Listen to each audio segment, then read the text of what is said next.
నమస్కారం city morning news కి స్వాగతం. ముందుగా ముఖ్యాంశాలు.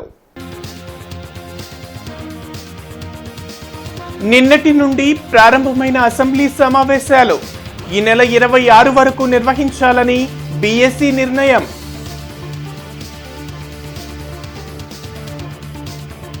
CM Chandrababu visionary leader. గత ప్రభుత్వం వ్యవస్థలను నిర్వీర్యం చేసింది. ఇచ్చిన హామీలన్నీ నెరవేరుస్తాం. ఉభయ సభలను ఉద్దేశించి గవర్నర్ ప్రసంగం.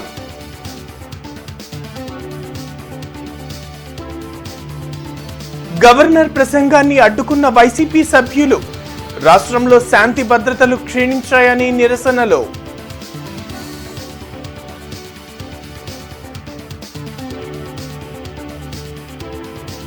ఎన్డీఏ ఎమ్మెల్యేలతో సీఎం చంద్రబాబు సమావేశం. నియోజకవర్గ అభివృద్ధికి ప్రణాళికలు రూపొందించాలని సూచన.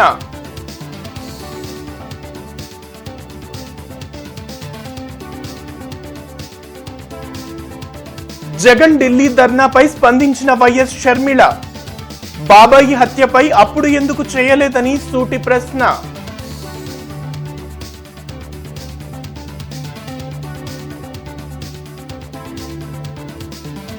శాసనమండలి ప్రతిపక్ష నేతగా అప్పిరెడ్డి. వైసీపీకి రాజీనామా చేసిన మద్దాళి గిరి.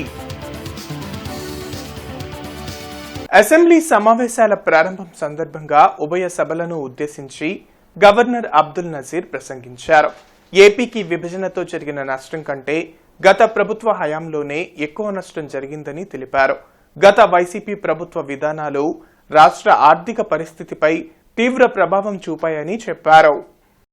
గత ప్రభుత్వంలో రాజధాని అమరావతి పూర్తిగా నాశనమైందని గవర్నర్ అబ్దుల్ నజీర్ తన ప్రసంగంలో పేర్కొన్నారు. అసెంబ్లీ సమావేశాల ప్రారంభం సందర్భంగా ఉభయ సభలను ఉద్దేశించి ఆయన ప్రసంగించారు. రాష్ట్రంలో రాజ్యాంగం విచ్ఛిన్నం జరిగిందా అనే అంశంపై న్యాయ విచారణ చేయాలని హైకోర్టు కోరిందని పేర్కొన్నారు. బిల్లులు చెల్లించకుండా పెండింగ్ లో పెట్టారని, డ్రగ్స్ విచ్చలవిడిగా దొరకడం వల్ల యువత వాటికి బానిసలైపోయారని గవర్నర్ వ్యాఖ్యానించారు. 2014-2019 వరకు రాష్ట్రంలో పెట్టుబడులు పెట్టేందుకు అనేక కంపెనీలు ముందుకు వచ్చాయని, గత వైసీపీ ప్రభుత్వం తీరు వల్ల ఇతర రాష్ట్రాలకు ఆయా పరిశ్రమలు తరలాయన్నారు. కూటమి ప్రభుత్వం రాష్ట్ర ప్రయోజనాలను కాపాడేందుకు కట్టుబడి ఉందని, ఇచ్చిన హామీలను అమలు చేసేందుకు అన్ని విధాలా కృషి చేస్తుందని తన ప్రసంగంలో గవర్నర్ నజీర్ వివరించారు. I sincerely congratulate the people of Andhra Pradesh for their wisdom in electing a government that discharges its duties with a futuristic view. Hordes of Andhra people had come from various regions to be part of this historic mandate in favor of future of Andhra Pradesh. The new government has a perfect blend of fresh and experienced honorable members in the assembly. I once again welcome all the members who will be instrumental in making right policies in the interest of good governance and in the spirit of cooperative federalism. Honorable members, at this juncture, I feel it is also important to recall the glorious past of Andhra Pradesh. Assembly సమావేశాల నిర్వహణపై speaker చింతకాయల అయ్యన్న పాత్రుడు అధ్యక్షతన BSc సమావేశం జరిగింది. CM చంద్రబాబుతో పాటు మంత్రి పయ్యావుల కేశవ్, జనసేన నుంచి మంత్రి నాదెండ్ల మనోహర్, బీజేపీ నుంచి విష్ణుకుమార్ రాజు పాల్గొన్నారు.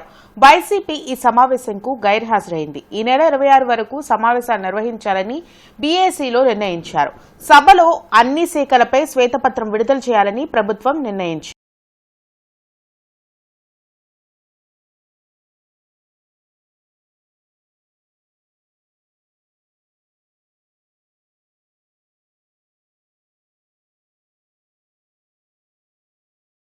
అసెంబ్లీ సమావేశాలు ప్రారంభమయ్యాయి. ఈ సందర్భంగా వెంకటపాలెంలోని ఎన్టీఆర్ విగ్రహానికి సీఎం చంద్రబాబు నివాళులర్పించారు.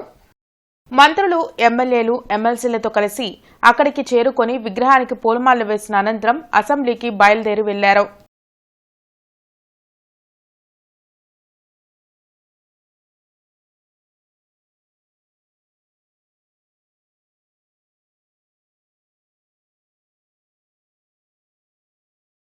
శాంతి భద్రతలకు ఎవరు విఘాతం కలిగించినా ఉపేక్షించేది లేదని ముఖ్యమంత్రి చంద్రబాబు స్పష్టం చేశారు. తప్పు చేసిన వారిని చట్టపరంగానే శిక్షిద్దామని చెప్పారు.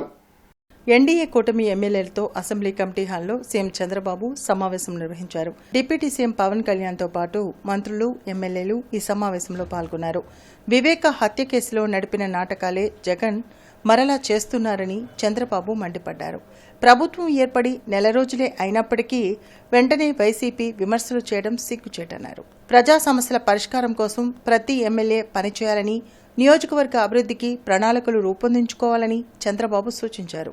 ఇసుక జోలికి ఎమ్మెల్యేలు వెళ్లవద్దని సీఎం స్పష్టం చేశారు. రాష్ట్ర ఖజానాని గత ప్రభుత్వం పూర్తిగా ఖాళీ చేసిందని, అత్యవసర పనుల నిర్వహణకు కూడా నిధులు లేని పరిస్థితి వచ్చిందని చెప్పారు.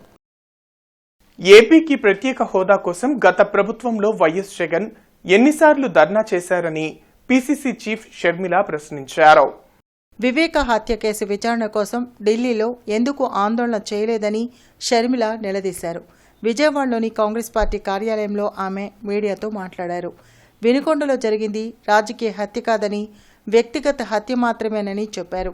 రాష్ట్రంలో రైతులు తీవ్ర ఇబ్బందులు పడుతున్నారని, కూటమి ప్రభుత్వం వారిని అన్ని విధాలా ఆదుకోవాలని షర్మిల సూచించారు. ముఖ్యమంత్రిగా ఉన్న చంద్రబాబు గారు మన రైతుల గురించి, వాళ్ళ పరిస్థితిని గురించి ఆలోచించాల్సిన అవసరం ఉంది. రైతులను ఆదుకోవాల్సిన అవసరం ఉంది.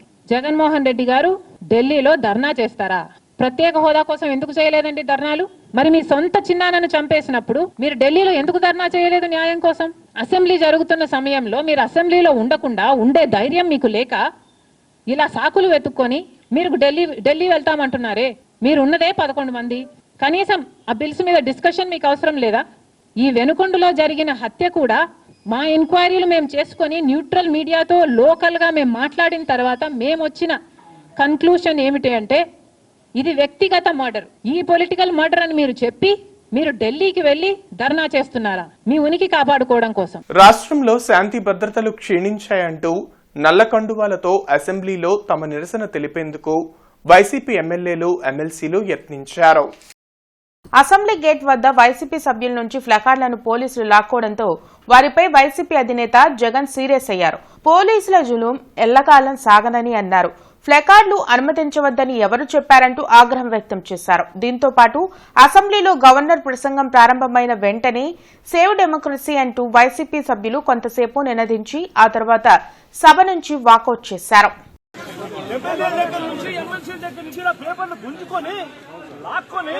మీ ఇష్టం వచ్చినట్టుగా చింపే కార్యక్రమం చేసే అధికారం ఎవరిచ్చారు? మధుసూదన్ రావు, గుర్తుపెట్టుకో, ఎల్లకాలం ఇలా మాదిరిగా ఉండదు. ప్రజాస్వామ్యంలో ఉన్నాం మనం. నీవి టోపీ మీద ఉన్న సింహాలకు అర్థం ఏమిటో తెలుసా?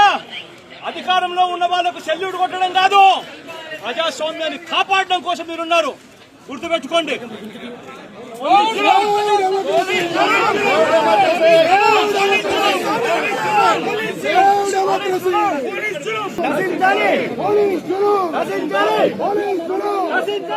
ప్రజాస్వామ్యం గురించి వైఎస్ జగన్ మాట్లాడటం హాస్యాస్పదంగా ఉందని మంత్రి గుమ్మడి సంధ్యారాణి అన్నారు. మంగళగిరిలోని టీడీపీ కేంద్ర కార్యాలయంలో మాజీ స్పీకర్ ప్రతిభాభారతి ఇతర నాయకులతో కలిసి సంధ్యారాణి మీడియాతో మాట్లాడారు. డ్రైవర్ను చంపి డోర్ డెలివరీ చేసిన వ్యక్తి కూడా ప్రజాస్వామ్యాన్ని కాపాడాలంటూ ప్లకార్డులు ప్రదర్శించడం సిగ్గుచేటని అన్నారు. శవరాజకీయాలకు కేరాఫ్ జగన్ అన్న మంత్రి గత 5 ఏళ్లలో రాజ్యాంగం అమలు ఎక్కడా జరగలేదని విమర్శించారు. ఇప్పటికైనా వైసీపీ తన తీరు మార్చుకోకుంటే భవిష్యత్తులో పార్టీ మనుగడ కూడా కష్టమవుతుందని హితవు పలికారు. మీరు ఇలా మాట్లాడుతున్నారే, మరి ఆ రోజు డాక్టర్ సుధాకర్ గారిని నడి రోడ్డు మీద చంపారే, నడి రోడ్డు మీద మీ వాళ్లే చేశారే, మరి అతని గురించి ఎందుకు మాట్లాడట్లేదు? మీ సొంత చిన్న గురించి ఎందుకు మాట్లాడవు? డాక్టర్స్ సుధాకర్ గారు తర్వాత డాక్టర్ అనితారాణి గారు, డాక్టర్ అచ్చెన్న గారు, వాళ్ళని ఎంత హింసలు పెట్టారే, ఎందుకు దాని గురించి మాట్లాడరు? పూర్తిగా అసలు ఈరోజైతే అసెంబ్లీకి ఒక మహానుభావుడు వస్తుంటే నాకు సిగ్గనిపించింది. దేవాలయం లాంటి అసెంబ్లీకి ఒక డ్రైవర్ని చంపేసి డోర్ డెలివరీ చేసి పెద్ద ఉత్తముళ్లాగా మళ్ళా వచ్చి ఈరోజేమో ప్రజాస్వామ్యం కూని అయిపోతుంది అంటున్నాడు ఒక ఆయన. అంటే దెయ్యాలు వేదాలు వల్లించడం కాదా ఇది? ఒకరు కాదు, ఇద్దరు కాదు. యాక్చువల్గా అయితే ఓం ప్రతాప్, కోడికత్తి సీను మీకు సాయం చేయడానికి చేశాడో దేనికి తెలియదు కానీ 5 ఏళ్ళు ఉంచారు పాప మా దళిత యువకుడిని. శాసనమండలి సభ్యులుగా ఇటీవల ఎన్నికైన సి రామచంద్రయ్య పి హరిప్రసాద్లు ప్రమాణం చేశారు. ఎమ్మెల్సీలుగా వారితో శాసనమండలి చైర్మన్ మోషన్ రాజు ప్రమాణం చేయించారు. ఈ కార్యక్రమంలో టీడీపీ జనసేన నాయకులు పాల్గొన్నారు.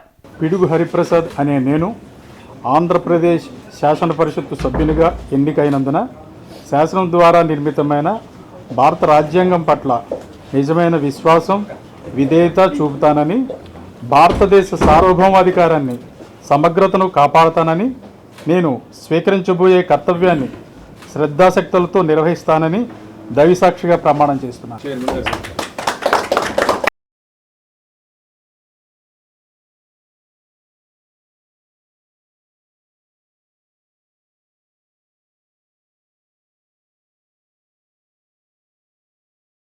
సి రామచంద్రయ్య అనే నేను ఆంధ్రప్రదేశ్ శాసన పరిషత్ సభ్యునిగా ఎన్నికైనందున శాసనం ద్వారా నిర్మితమైన భారత రాజ్యాంగం పట్ల నిజమైన విశ్వాసం, విధేయత చూపుతాను. భారతదేశ సార్వభౌమాధికారాన్ని, సమగ్రతను కాపాడుతాను. నేను స్వీకరించబోయే కర్తవ్యాన్ని శ్రద్ధాశక్తులతో నిర్వహిస్తాను. దైవసాక్షిగా ప్రమాణం చేస్తాను.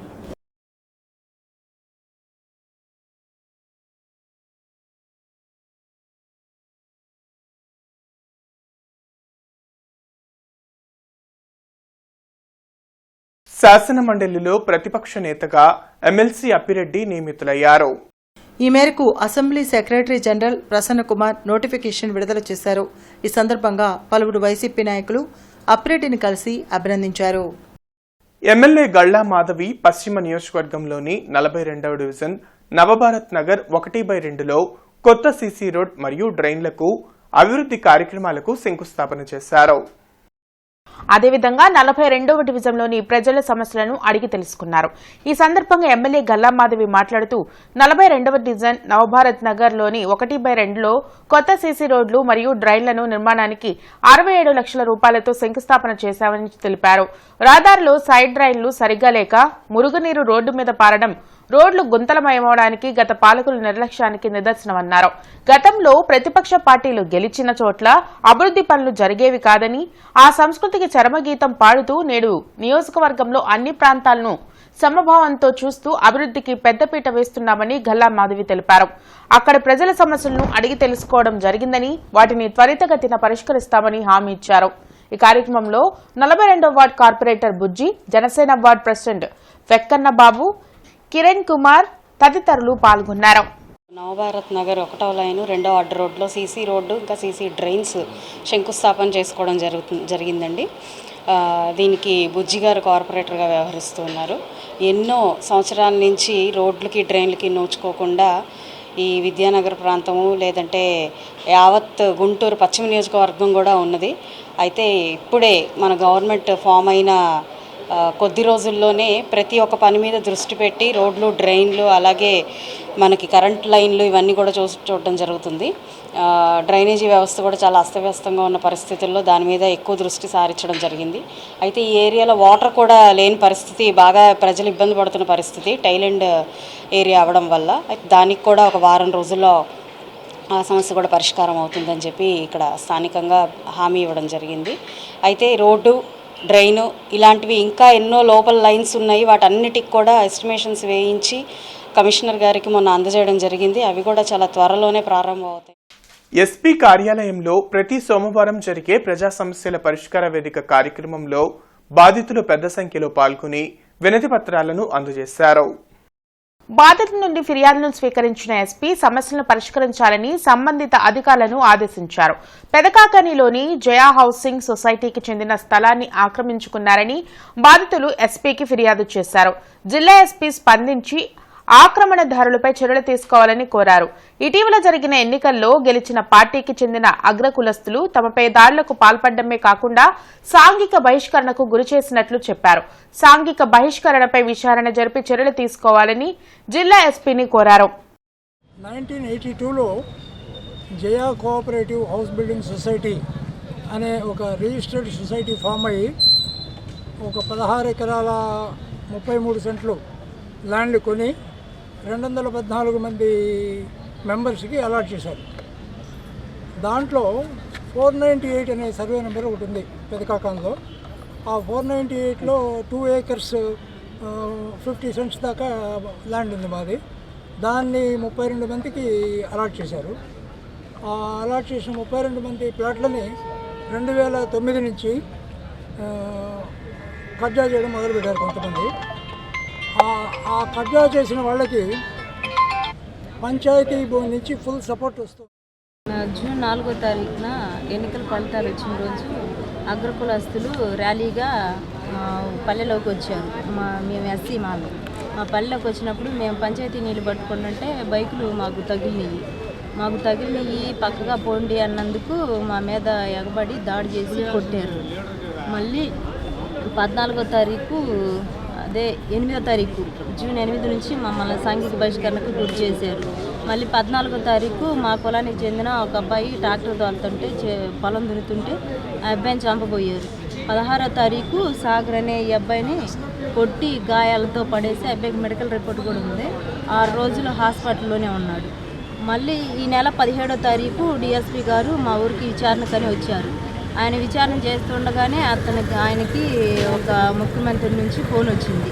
ఆ ఫోన్ రావడంతోనే ఆయన కంగారుగా భయంతో మా విచారణ సరిగ్గా జరపకుండానే మా విచారణ మధ్యలోనే ఆపేసి వెళ్ళిపోయాడు. మాజీ ముఖ్యమంత్రి జగన్ రాష్ట్రాభివృద్ధికి సహకరించాల్సిన అవసరం ఉందని ఐద్వా అధ్యక్షులు రాజసుందరబాబు అన్నారు. నగరంపాలెంలో రాజసుందరబాబు మీడియాతో మాట్లాడుతూ విభజన అనంతరం రాష్ట్రానికి రాజధాని లేకపోవడం దురదృష్టకరమన్నారు. దాడులకు గురైన దళితులను పరామర్శించని జగన్ ఢిల్లీలో ధర్నా చేయడం అజ్ఞానమైన చర్య అని అన్నారు. ఎన్నికల అనంతరం దాడులకు గురైన దళితులను పరామర్శించకపోగా జైళ్లలో ఉన్న అగ్ర కులస్తులైన వైసీపీ నాయకులను జగన్ పరామర్శించేందుకు వెళ్లారన్నారు. అధిక మెజారిటీతో అధికారం చేపట్టిన ప్రభుత్వానికి రాష్ట్రాభివృద్ధిపై దృష్టి పెట్టే అవకాశాన్ని కల్పించాలన్నారు. రాష్ట్రానికి ప్రత్యేక హోదా తెచ్చేలా జగన్ తన ఎంపీలతో కృషి చేయాలని సూచించారు. ఎస్సీ ఎస్టీ సంఘటనలను వెళ్ళి సందర్శించావా? పిన్నెల రామకృష్ణారెడ్డి గారిని నెల్లూరు జైలుకి వెళ్ళి ప్రత్యేకంగా చూసి, అలాగనే అజయ్ రెడ్డి గారిని హాస్పిటల్లో ఉంటే ఆయన వెళ్ళి చూసి వచ్చావు. కానీ మరి నీకు సహాయపడ్డ మాలా మాదిగల్ని పట్టించుకోకుండా నువ్వు ఉంటావు అనేది ఇది కుల వివక్షత. నీకు రెడ్డి కులం అంటేనే అభిమానం ఉంది, కానీ ఎస్సీ ఎస్టీలు అంటే పడదనే విషయం నాకు అర్థమవుతూ ఉన్నది. మీరు ఢిల్లీ వెళ్ళి రాష్ట్రపతి పాలన కావాలి అంటూ ధర్నా చేయడం అనేది సరైనది కాదు. మీరు రాష్ట్రానికి నిజంగా మీరు రాష్ట్రం పట్ల మనసుంటే ప్రత్యేక హోదా కోసం ప్రయత్నం చేయండి. రాష్ట్రానికి అభివృద్ధికి కావాల్సిన నిధుల్ని సాధించడానికి మీ ఎంపీలతో కలిసి పనిచేయాల్సిందిగా నేను విజ్ఞప్తి చేస్తున్నాను. ఆంధ్ర ప్రైమ్ హాస్పిటల్లో అత్యవసర ఆధునిక వైద్య సేవలు అందిస్తున్నట్టు ఆంధ్ర ప్రైమ్ హాస్పిటల్ వైద్య బృందం తెలిపారు. నార్త్ సెంటర్లోని ఆంధ్ర ప్రైమ్ హాస్పిటల్ వైద్య బృందం మీడియాతో మాట్లాడుతూ వైష్ణవి అనే బాలికకు ఊపిరితిత్తుల్లో రక్తం లీక్ కావడంతో ఆధునిక చికిత్స ద్వారా రక్తం లీక్ కావడాన్ని నిలిపివేసినట్లు చెప్పారు. గంగాజలం మహిళకు అత్యవసర పరిస్థితుల్లో ఓపెన్ హార్ట్ సర్జరీ చేసి గుండె కవాటాలను మార్చినట్లు చెప్పారు. తక్కువ ఖర్చుతో ఆధునిక సౌకర్యాలతో అత్యవసర వైద్య సేవలను ఆంధ్ర ప్రైమ్ హాస్పిటల్లో అందిస్తున్నట్లు చెప్పారు. కార్యక్రమంలో doctor Kuppaswamy, doctor Tejaswini, doctor Rajasekhar, doctor Krishnateja, doctor Pavan, doctor Anvesh తదితరులు పాల్గొన్నారు. పేషెంట్ పేరు వచ్చేసరికి గంగాజలం అనే పేషెంట్ అండి, 56 ఇయర్స్. ఏంటంటే రిపీటెడ్గా సోర్ థ్రోట్ అను నెక్స్ట్ ఫీవర్ రావటం వల్ల క్రానిక్ రొమాటిక్ హార్ట్ డిసీజ్ అనేది వచ్చిందండి. దానికి ఏంటంటే అండి యూజువల్గా రిపీటెడ్గా సోర్ థ్రోట్ రావటం వల్ల గుండెల కవాటాలు అనేవి పాడైపోయినాయి. దానికి నిన్న ఆపరేషన్ చేసామండి. సక్సెస్ఫుల్గా ఓపెన్ హార్ట్ సర్జరీ చేసి కార్డియోపల్మనరీ బైపాస్ మిషన్ మీదకి వెళ్ళి మెరిల్ అనే వాల్వ్ని ఇంప్లాంట్ చేసి వచ్చామండి. పేషెంట్ ఈరోజు మార్నింగ్ వెంటిలేటర్ మీద తీసామండి. పేషెంట్ చక్కగా కోలుకుంటున్నారండి. మన దగ్గరికి ఒక 11 ఏళ్ల పాప వైష్ణవి అని చిలకలూరుపేట నుంచి వచ్చింది. వచ్చేటప్పుడే బయట ఆల్రెడీ ట్రీట్ చేయబడి క్రిటికల్ కండిషన్లో వచ్చింది. సాచురేషన్ మెయింటైన్ అవ్వట్లేదు. బాగా తీవ్రమైన ఆయాసంతో ఆల్రెడీ 4-5 రోజుల నుంచి జ్వరంతో దగ్గు కళ్ళలో రక్తం పట్టడం, ఆ రక్తం కూడా లార్జ్ బౌట్స్ ఎక్కువ పడతా ఉంది. బ్రాంకియల్ ఆర్టరీ ఎంబోలైజేషన్ అంటామండి. అది ఎంబోలైజ్ చేస్తే అక్కడి నుంచి ఫర్దర్గా ఎటువంటి బ్లడ్ లీక్ అవ్వకుండా మనం ఆపగలిగి ఆ తర్వాత తనకి ఆ రక్తపు వాంతులు కానీ ఇవి అవ్వకుండా మనం ఆపొచ్చు అని చెప్పి ఆయనతో డిస్కస్ చేసాం. ఇమీడియట్లీ అదే రోజు నైట్ బాగా ఎక్కువ బ్లీడింగ్ అవుతూ ఉంది కాబట్టి ఎమర్జెన్సీగా అప్పటికప్పుడే 1 అవర్లో తీసేసుకొని radiologist, interventional radiologist doctor Krishna Teja గారిని సంప్రదించి ఆయన్ని పిలిపించి అప్పటికప్పుడు ఒక 1 అవర్లో తీసుకొని ఎంబోలైజేషన్ కూడా చేయడం జరిగిందండి. వైఎస్ఆర్ కాంగ్రెస్ పార్టీ క్రియాశీలక సభ్యత్వానికి, పార్టీ నగర అధ్యక్ష పదవికి మాజీ ఎమ్మెల్యే మద్దాళి గిరి రాజీనామా చేశారు.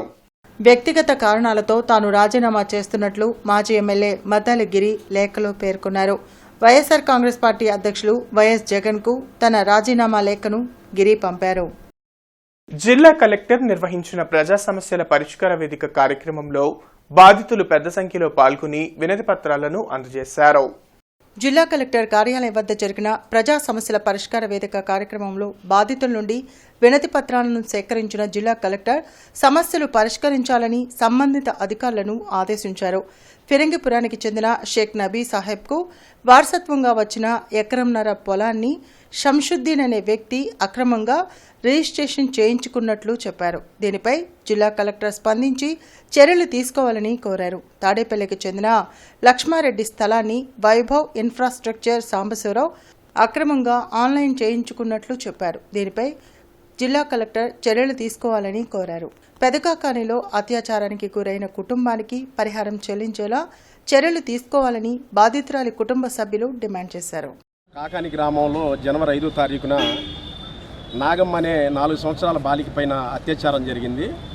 అప్పుడు కాకాని పోలీసు వారిని నిర్లక్ష్యం చేసినా కానీ వారం 10 రోజుల్లో ఆ పాపను తీసుకెళ్లి మేము గవర్నమెంట్ హాస్పిటల్లో ట్రీట్మెంట్ చేయించి ముద్దాయిని అరెస్ట్ చేయించి ముద్దాయి జైలుకి వెళ్ళి బయటకు వచ్చి వాయిదాలు తిరుగుతున్నా కానీ ఫోక్సో అలాగే SC ST కేసులో ఉన్నటువంటి బెనిఫిట్స్ బాధిత కుటుంబానికి ఇంతవరకే అందకుండా మా కాకాని MRO ఆఫీస్ చుట్టూ ఆ బాధితులు దాదాపుగా 7 నెలల నుంచి తిరుగుతున్నారు. కానీ వాళ్ళు పట్టించుకోవట్లా. MRO గారేమో RI గారి చేతికి అప్పచెప్తాడు. RI గారు చెప్పింది ఆమె అర్జీ పెట్టండి, ఆ అర్జీ తీసుకురండి, ఈ అర్జీ తీసుకురండి అని 7 నెలల నుండి కాలం గడుపుతానే. నా రెండో కూతురు నారాకుడు గ్రామంలోనే టొమాటో అశోక్ బాబు నుంచి పెళ్లి చేసాం 2016లో. ఆ అమ్మాయికి 2 ఆడపిల్లలు, ఒక పిల్లకి 8 సంవత్సరాలు, ఒక పిల్లకి 6 సంవత్సరాలు. ఆ పిల్లకి షేపురోలు గ్రామస్తులైన యారా సత్య గారు అయిన లాయర్ గారు నోటరీ చేసే అధికారం ఆయనకు ఉంది. ఒక 100 రూపాయల స్టాంప్ మీద నోటరీ చేయించి మా సంతకాలు లేకుండా పాజిటివ్ సంతకాలు పెట్టి ఆ అమ్మాయి గడాలు ఇచ్చి ఆ అమ్మాయిని మా అల్లుడికి ఆ అమ్మాయి సంతకం లేకుండా చేశాడు. నేను పోయి నాకు తెలిసిపోయి అడగంగా ఏం సార్ ఇటు చేశారంటే నాకు డబ్బులు ఇచ్చారా దిక్కు నాకు చెప్పుకోపో ఏం చేసుకుంటా నాకు నోట్ చేసే పవర్ నాకు అని రెక్లెస్ సమాధానం చెప్పి. ఫిరంగిపురం మండలం 521 సర్వే నెంబర్ ఏ అండి. ఎకరం 10 సెంట్లు అండి. మీకు ఎలా వచ్చింది అది? పీత్రాజితం అండి, మా పూర్వీకుల నుంచి వచ్చింది. మా దగ్గర ఆన్లైన్ కాగితాలు ఉన్నాయి. 2018 దాకా మా ఆన్లైన్ పేరు మీదే ఉన్నాయి. మా నాన్నగారు 2017 6వ నెలలో 7వ తారీఖు చనిపోయారండి. చనిపోయిన తర్వాత భూమి మీదకి వచ్చేసి దౌర్జన్యం చేశారు, మునగ తోట పడేశారు. మళ్ళీ మేము కొట్టుకుంటూ తిట్టుకుంటూ టాటల కింద పండుకొని ఎట్లా పోరాడుతున్నాం. ఆయన పేరు షంషుద్దీన్, రాపిచ్చిందేమో వాళ్ళ ఆవిడ పేరు మీద అశ్రిపునిసామ మీద. ఏ సెక్షన్లో తీసేసి A2 సెక్షన్లో పెట్టారండి. నాకు మంగళగిరి మండలం కాజా విలేజ్లో 71 సెంట్లు ల్యాండ్ ఉందండి. మా ల్యాండ్ సర్వే చేసి మాకు ఆన్లైన్ లెక్కించమని 4 నెలల నుంచి మంగళగిరి MRO ఆఫీస్కి లెటర్ పెట్టామండి. జూన్ 15వ తారీఖున లెటర్ పెడితే ఇప్పటి వాటికి కూడా దాని మీద యాక్షన్ తీసుకోలేదు. మా పక్కన వాళ్ళు నా పొలం ఆక్రమించుకొని 7 సెంట్లు ల్యాండ్ ఆక్రమించుకొని వెంచర్ వేశారు. CRD వాళ్ళు దానికి ప్లాన్ కూడా ఇచ్చారు. దాని బట్టి ఇప్పుడు వాటికి ఏమి యాక్షన్ తీసుకోలేదు. దాని మీద కలెక్టర్ గారికి లెటర్ కలెక్టర్ గారి నుంచి మొన్న 3వ తారీఖు లెటర్ ఇచ్చాము. ఇప్పుడు వాటికి మంగళగిరి MRO ఆఫీస్ గారికి ఏమి రిప్లై పంపించారు. జూలై 26, 27వ తేదీలలో జరగనున్న భారత విద్యార్థి ఫెడరేషన్ జిల్లా ప్లీనరీ సమావేశాలను జయప్రదం చేయాలని SFI జిల్లా కార్యదర్శి కిరణ్ కుమార్ పిలుపునిచ్చారు. బ్రాడీపేటలో కిరణ్ కుమార్ మీడియాతో మాట్లాడుతూ అధ్యయనం, పోరాటం అనే నినాదాలతో ఏర్పడిన SFI 50 లక్షల సభ్యత్వంతో దేశంలోని అతిపెద్ద విద్యా సంస్థగా ఉందన్నారు. విద్యార్థుల సమస్యలపై జిల్లా వ్యాప్తంగా అనేక పోరాటాలు చేపట్టినట్లు చెప్పారు. ఎయిడెడ్ విద్యా సంస్థల ప్రైవేటీకరణ, పాఠశాలను విలీనం చేయడానికి నిరసనగా అనేక పోరాటాలు చేసినట్లు చెప్పారు. కార్పొరేట్ పాఠశాల దోపిడీని అరికట్టడంతో పాటు అనుమతులు లేకుండా నడుపుతున్న పాఠశాలపై చర్యలు తీసుకోవాలని డిమాండ్ చేశారు. జిల్లా ప్లీనరీ సమావేశాల్లో విద్యార్థులు పెద్ద సంఖ్యలో పాల్గొని జయప్రదం చేయాలని కోరారు. కార్యక్రమంలో సమీర్, సుచరిత, భరత్ చంద్, యశ్వంత్ తదితరులు పాల్గొన్నారు. ఈ నెల 26వ తేదీన SFI జిల్లా కార్యాలయంలో జరుగుతున్నాయి. ఈ సమావేశాలకి జిల్లాలో ఉన్నటువంటి SFI నాయకులు, విద్యార్థులు పెద్ద సంఖ్యలో పాల్గొంటారు. ఈ కార్యక్రమానికి ముఖ్య అతిథిగా కెఎస్ లక్ష్మణరావు గారు ఎమ్మెల్సీ, అదేవిధంగా ఎస్ఎఫ్ఐ రాష్ట్ర నాయకత్వం ఈ కార్యక్రమంలో పాల్గొని జయప్రదం చేస్తారు. ఈ ముఖ్యంగా ఈ ఎస్ఎఫ్ఐ ప్లీనరీ సమావేశాల్లో ఈ విద్యారంగంలో వచ్చినటువంటి సమస్యల మీద, అదేవిధంగా ఈ రాబోయేటువంటి కాలంలో ఎలాంటి ఉద్యమాలు చేయాలి అనేటువంటి ప్లానింగ్ చేసేందుకు ఈ జిల్లా ప్లీనరీ సమావేశాలు వేదిక కానున్నాయి. ముఖ్యంగా నూతన ప్రభుత్వం ఏర్పడిన తర్వాత గత ప్రభుత్వం చేసినటువంటి కొన్ని జీవోలు కానీ, అదేవిధంగా ఈ ప్రభుత్వం చేయాల్సినటువంటి కొన్ని ఇంప్లిమెంటేషన్స్ కానీ ఈ జిల్లాలో ప్రధానంగా ఉన్నాయి. ముఖ్యంగా రాజధాని ప్రాంతంలో ఎడ్యుకేషన్ స్టార్టింగ్ అవుతున్నప్పుడు వాళ్ళ దగ్గర భూములు తీసుకునేటప్పుడు అక్కడ ఉన్నటువంటి విద్యార్థులకి ఉచిత విద్యను ఇస్తాము, రాయితీలు ఇస్తామని చెప్పి వాగ్దానం చేశారు. అదేవిధంగా జీవో నెంబర్ 77 వల్ల ఇప్పటికీ పీజీ చదవాల్సినటువంటి విద్యార్థుల సంఖ్య దారుణంగా పడిపోయింది. దాన్ని రద్దు చేయాలి. జొన్నలగడ్డలోని ఎర్రవాగు పూడిక తీసి రైతులకు సాగునీరు అందించాలని రైతు సంఘం నాయకులు ఇమడాబత్తిన రామారావు జిల్లా కలెక్టర్కు వినతి పత్రం అందజేశారు. ఎర్రవాగు పూడిక తీయకపోవడంతో సాగునీరు అందక రైతులు ఇబ్బంది పడుతున్నట్లు చెప్పారు. అధికారులు స్పందించి ఎర్రవాగు పూడిక తీసేలా అధికారులు చర్యలు తీసుకోవాలని డిమాండ్ చేశారు. జొన్నలగడ్డకు తూర్పు వైపుగా ఉన్న ఎర్రవాగు ముంపుకు గురై పూడిక తీయక గత 5 సంవత్సరాల నుంచి ఎంతమంది అధికారులకు చెప్పినా, ఎన్ని ప్రభుత్వాలు మారినా ఎవరు వచ్చి చూసిన పాపాను బాలేదు. వాక్కు ఇరువైపులున్న 200 ఎకరం వర్షాకాలం రాగానే తొడల లోతున నీరుండి పైరంతా మునిగిపోయి పైరు రాక రైతులు అల్లాడిపోతుంటే ఎన్నిసార్లు స్పందనలో పెట్టినా ఏమీ మనకి వచ్చి చూసిన పాపాను బాలేదు. రైతులు చాలా ఇబ్బంది పడుతున్నారు. కనీసం చిన్న వాన కుడితే ఇప్పుడు కూడా చాలా నిండా నీరు వాగులోకుండా బాకుండా బూడిపోయి వాగు చాలా ఇబ్బందులు పడుతున్నారు రైతులు. కనుక అధికారులకు వచ్చి యథార్థం చూసి ఆ పూడిక తీయించవలసిందిగా కోరుతున్నాం. బుడంపాడు వద్ద ఉన్న గుంటూరు హైలెవెల్ ఛానల్ కాలువను సిపిఐ రైతు సంఘం నాయకులు పరిశీలించారు. విజయవాడ ప్రకాశం బ్యారేజ్ నుండి గుంటూరు జిల్లాకు త్రాగునీరు, సాగునీరు అందించే 47 కిలోమీటర్ల ప్రధాన గుంటూరు హైలెవెల్ ఛానల్ కాలువ గుర్రపు డెక్క, నాచు, తటాకాలతో నిండిపోయి దుర్గంధపూరితంగా ఉంది. తక్షణమే అధికారులు, ప్రజాప్రతినిధులు స్పందించి కాలువకు మరమ్మతులు చేపించి యుద్ధ ప్రాతిపదికన ప్రజలకు పరిశుద్ధమైన త్రాగునీరు, సాగునీరు అందించేందుకు చర్యలు చేపట్టాలని సిపిఐ జిల్లా కార్యదర్శి జంగాల అజయ్ కుమార్, ఆంధ్రప్రదేశ్ రైతు సంఘం జిల్లా అధ్యక్షులు కొల్లి రంగారెడ్డి డిమాండ్ చేశారు. కార్యక్రమంలో రైతు సంఘ జిల్లా ప్రధాన కార్యదర్శి పచ్చల శివాజీ పాల్గొన్నారు. 47 కిలోమీటర్ల మేర విస్తరించి ఉన్నటువంటి పంట కాలువ పూర్తిగా నీరు పారకుండా గుర్రపు డెక్క, కూటాకు, ఇంకా రకరకాల పిచ్చి మొక్కలతోటి నిండిపోయి వ్యవసాయ రంగం ప్రారంభంలోనే వ్యవసాయ పనులకి పూర్తిగా ఆటంకంగా మారిపోయినటువంటి పరిస్థితి క్లియర్గా చూస్తూ ఉన్నాం. ఈ రోజున ఈ ప్రభుత్వం 1,30,00,000 దీనికి ఈ సంవత్సరం, గతంలో 1,20,00,000 కేటాయించినప్పటికీ శాశ్వత పరిష్కారం మాత్రం ఈ సమస్యకి సంబంధించి జరగటం లేదు. గత సంవత్సరం కూడా సీజన్ ప్రారంభమైన తర్వాత మరి వర్క్ ఆర్డర్ ఇచ్చి నీళ్లు వదిలిన తర్వాత జూలై 7వ తారీఖు నీళ్లు వదిలితే జూలైలో పని ప్రారంభించి 1,60,00,000 రూపాయలు తూతూ మంత్రంగా 60 లక్షల రూపాయల వరకు కూడా చేయలేదు. ఈ సంవత్సరం వచ్చేసరికి పోయిన మార్చి 11వ తారీఖున కలెక్టర్ గారికి మెమోరాండం కూడా ఇచ్చాం. ఈ గుంటూరు ఛానల్ అనేది విజయవాడ బ్యారేజ్ నుంచి మరి మంగళగిరి నియోజకవర్గం, అట్లా మరి కొన్నూరు నియోజకవర్గం, పచ్చిపాడి నియోజకవర్గం మొత్తం 47 కిలోమీటర్లు. ఈ 47 కిలోమీటర్లో గుంటూరు ఛానల్లో మంగళగిరి డ్రైనేజీ వస్తుంది, కాలువలో కలుస్తుంది. మరి గుంటూరు ఆటో నగర్లో డ్రైనేజీ కలుస్తుంది. చిన్నపలకలూరు హరిహర క్షేత్రంలో ఆషాఢ మాస సారె కార్యక్రమం జరిగింది. భక్తులు పెద్ద సంఖ్యలో పాల్గొన్నారు. ప్రత్యేక పూజలు నిర్వహించారు. ఎండాకాలం ఆగిపోయి వర్షాకాలం దానివల్ల చిన్న చిన్న క్రిమి కీటకాలు పుట్టి మనిషి యొక్క ఆరోగ్యాన్ని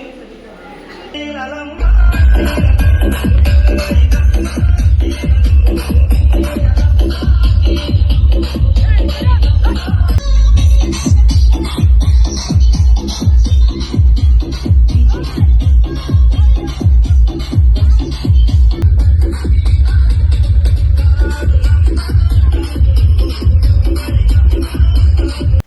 లో ఉన్న జీతాలను చెల్లించాలని డిమాండ్ చేస్తూ ప్రకృతి వ్యవసాయ సిబ్బంది ఆందోళన చేపట్టారు. సిఐటియు ఆధ్వర్యంలో జిల్లా వ్యవసాయ కార్యాలయం వద్ద ప్రకృతి వ్యవసాయ సిబ్బంది ధర్నా చేసి నిరసన తెలిపారు. 15 నెలల నుండి తమకు జీతాలను చెల్లించకపోవడం దారుణమన్నారు. పెండింగ్లో ఉన్న జీతాలను వెంటనే చెల్లించాలని డిమాండ్ చేశారు. తమకు ఉద్యోగ భద్రత కల్పించడంతో పాటు జీవిత బీమా, పీఎఫ్, ఈఎస్ఐ సౌకర్యాలను కల్పించాలని డిమాండ్ చేశారు. ఇన్ని నెలలు జీతాలు లేకపోతే బయట నుంచి వడ్డీలు తెచ్చుకున్న వాళ్ళు కూడా ₹3, ₹4, ₹5, ₹10 వడ్డీలు తెచ్చుకున్న వాళ్ళు కూడా ఉన్నారు. అవి కట్టలేక బయట వాళ్ళు వచ్చి అడుగుతుంటే కూడా చాలా బాధలు పడుతున్నారు. పిల్లలకు రోగాలు వచ్చి ఫీజులు కట్టుకోవాలని ఎంతో ఇబ్బందులు పడుతున్నారు. మేము ఒక్కరోజు బయటకు వెళ్ళాలంటే ₹100 ఆయిల్ పోయిందే మేము బయటకు వెళ్ళలేము. దాని గురించి మేము ఇప్పుడు ఇంత పెట్టుబడి పెట్టి మేము చేస్తున్నాం కదా, 1 నెల 2 నెలలు 3 నెలలు అయితే ఎవరైనా సహజం అనుకుంటున్నాం. 15 నెలల నుంచి జీతాలు లేవంటే మాకు ఎంత ఇబ్బంది పడుతున్నారని అంత ఇబ్బంది పడుతున్నారు. సరే అయినా ప్రకృతి వ్యవసాయం స్థాపించింది ఒక గొప్ప వ్యక్తి. ఆ గొప్ప వ్యక్తి కోసం మేము చేస్తున్నాం. ఈ ప్రకృతి వ్యవసాయం ఆగకూడదు. మన రాజధాని ఎలా అయితే ఆగదో ఇది కూడా ఆగదు అని మేము గర్వంగా చెబుతున్నాము. ఆగకూడదు కూడా. మేము వీలైన మందికి మేము మా తప్పు లేకుండా మేము చేస్తానే ఉంటాము. వాళ్ళ తప్పు లేకుండా మాకు ఖచ్చితంగా జీతాలు వేయాలి. మాకు ఇన్సూరెన్స్ కూడా ఉండాలి. జిఎంసి కౌన్సిల్ హాల్లో incharge commissioner SC Shyam Sundar PGRS నిర్వహించారు.